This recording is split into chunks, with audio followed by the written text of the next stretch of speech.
This is Max Scherzer, Pro Boxing fans. I'm like we're joined once again by three-weight world champion Duke Mckenzie. Duke was just speaking off camera.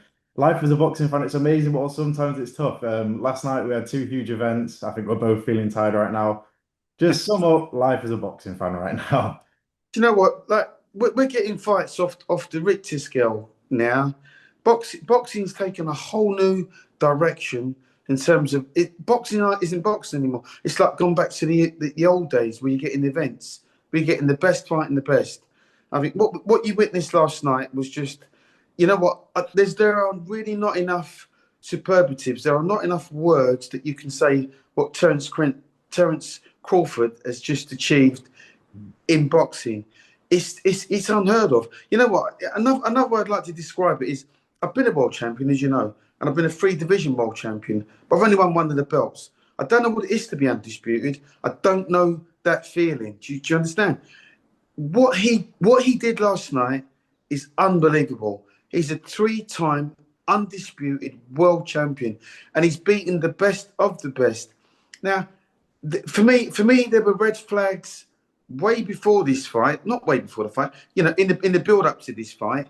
Canelo's body language in the run up to this fight, he turned up in Vegas in his stretch limo, in his Armani suit. He's had his kids and his wife in the back of the car, and he's got out and he's strolling around like he owns the gaff. Now, that all that signified to me was a very comfortable man. He was too comfortable. And Terence Crawford just kept it real from the outset. Tracksuit, no nonsense, went there to win, said what he was going to do, told the world what he was going to do long before the fight. I think he asked for this fight many years ago. The discussion he had with Bill Haney. And I think it was him that actually suggested call out Canelo, which he laughed at the beginning, but then it came to fruition. And now it's come to fruition. I mean, what you saw in that fight yesterday, what I watched in that fight yesterday, it was for the purists. It really was, because you really have to try and understand boxing and know what you're looking at. It was the feints. It was the way that he handled the bigger man. It was the little feints, the little side steps, the little flicking with the jabs, hitting him with the head and the body, the little combinations, the little twos and threes, and also with Crawford knowing how to close a round, knowing how to win rounds. Nobody's done that to Canelo. Canelo brought his A game last night. Canelo was on point last night.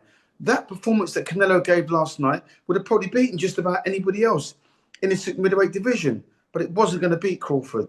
And Crawford's mindset going into that fight, I don't know who would have beaten him. I don't know. It would have probably taken a Sugar Ray Leonard. I don't know. It may have taken a Marvin Hagler. I don't know. But all I do know is what you saw last night. There's nobody going to beat that boy. He's an incredible athlete. He's an incredible human being. And what he did last night was an incredible victory. 100%. I find it really interesting to speak about Canelo's demeanor throughout the week. I saw so many comments about Bud might be out of his depth with the crowd and the jump up in weight. He might be nervous jumping up.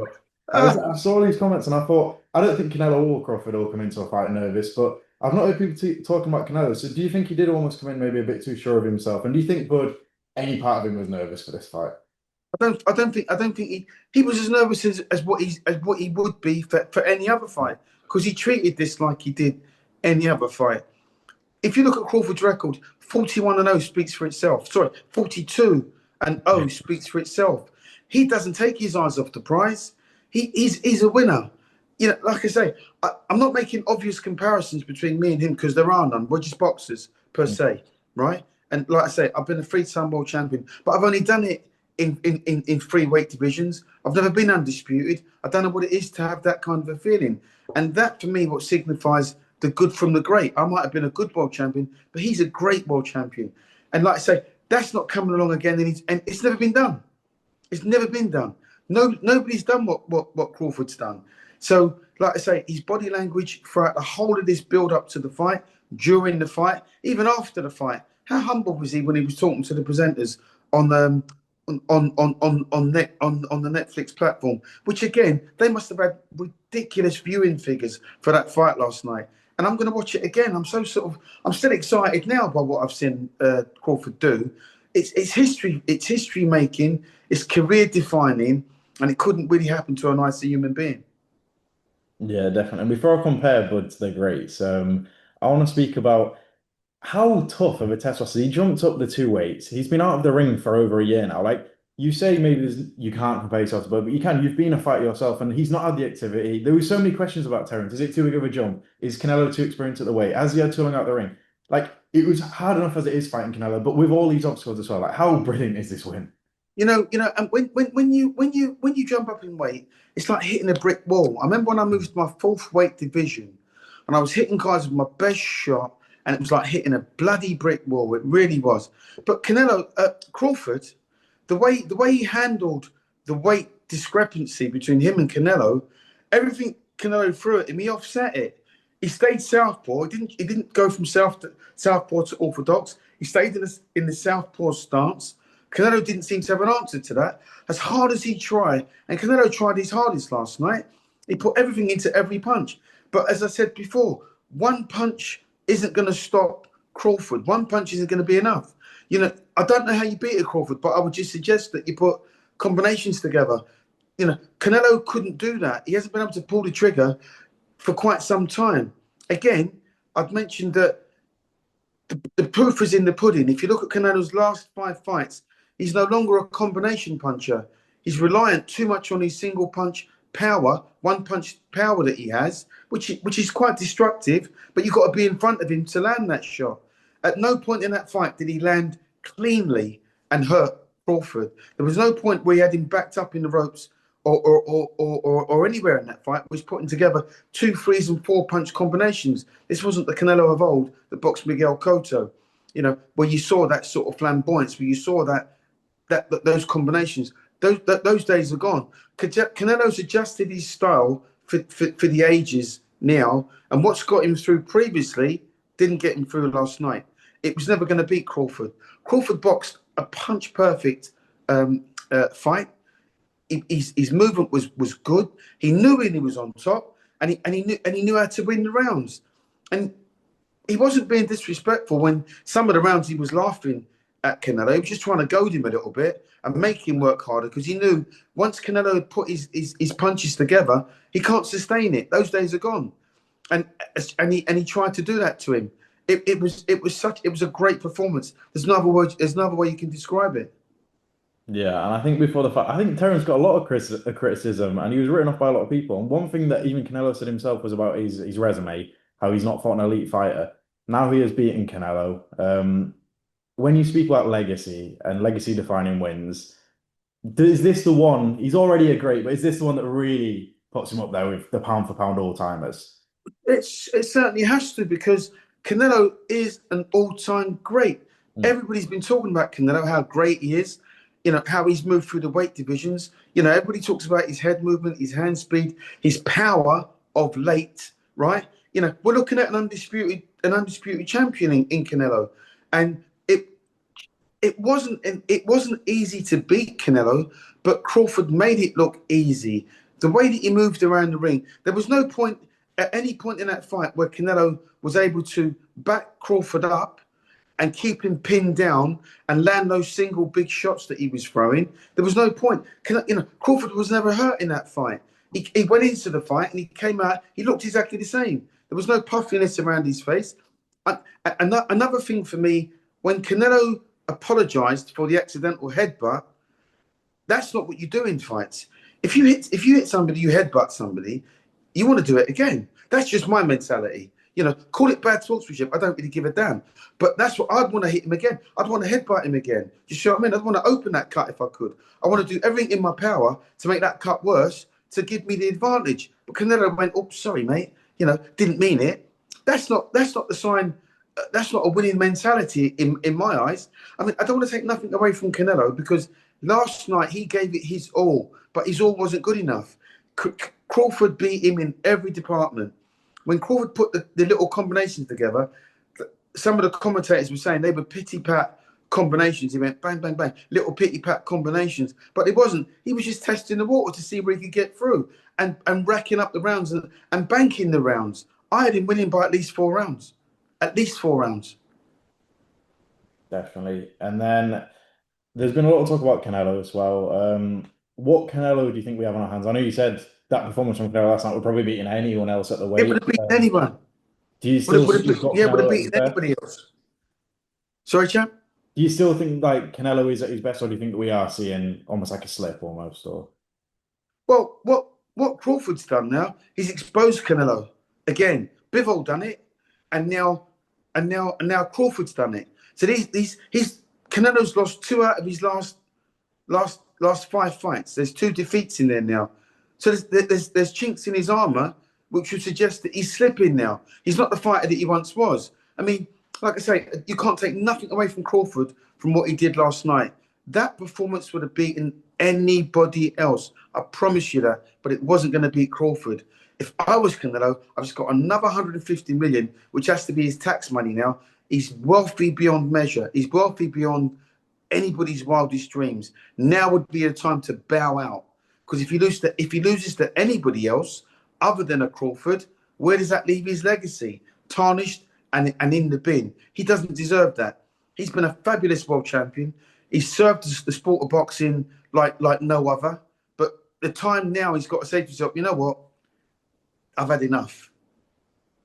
yeah, and another thing that I wanted to ask you about is you're a servant to boxing. Obviously, you had your career. You've trained people in your gym. I see you on talks all the time. You spare time with people like me to do interviews.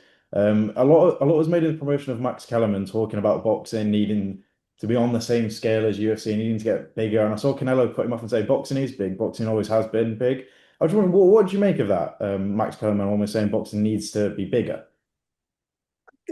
But boxing obviously went through a bit of a slump, right? Because you didn't have any superstars in the sport. And now this Dana White guy's got involved. He's going to elevate boxing with the help of Turkey Al-Sheikh, the money that guy's putting into the sport of boxing. Boxing now is probably in the healthiest state that it's been in for some time because you're getting the best fighting the best. I mean, you've just said to me you ain't had no sleep. You've done the Crawford fight, and now you're going to get an hour's kick. Now you're going to go off and do the Inouye fight. Now Inouye's got a massive fight coming up. This, like I say, that's not an easy fight for Inouye. Boxing now it's in a prime time position. Netflix are showing fights now for free. BBC television are coming back into boxing for free. So you're gonna get a lot more boxing on terrestrial television.